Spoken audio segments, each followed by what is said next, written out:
2 নম্বর গাণিতিক পদ্ধতি নিয়ে আজকের ভিডিওতে আলোচনা করব। এই ধরনের প্রশ্ন পরীক্ষায় আসে, তো আমি দেখিয়ে দিচ্ছি এটি কীভাবে করতে হবে।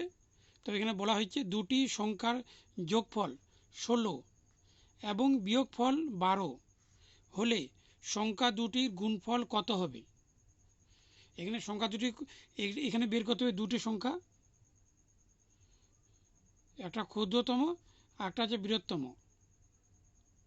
এই দুটি সংখ্যা বের করে এই দুটিকে হচ্ছে গুণ করতে হবে। তবে ক্ষুদ্রতম আগে হচ্ছে বৃহত্তম সংখ্যা বের করি। বৃহত্তম সংখ্যা এবার যে এখানে যোগফল হচ্ছে 12 16 আর বিয়োগফল হচ্ছে 12, এই দুটিকে প্লাস করতে হবে এখানে,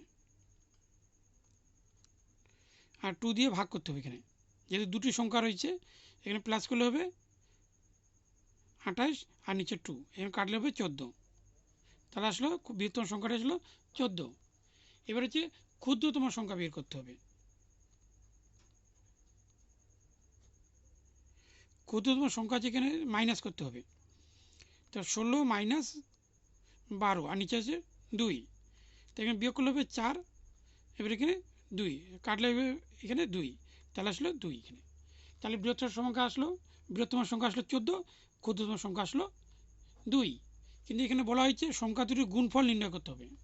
সংখ্যা দুটি হচ্ছে গুণফল, এখানে বৃহত্তম সংখ্যা হচ্ছে 14 আর ক্ষুদ্রতম সংখ্যা হচ্ছে 2, তাহলে এই দুটি প্লাস করলে কত হবে এখানে 28, এখানে 28, অর্থাৎ উত্তর সংখ্যা দুটির গুণফল হবে 28।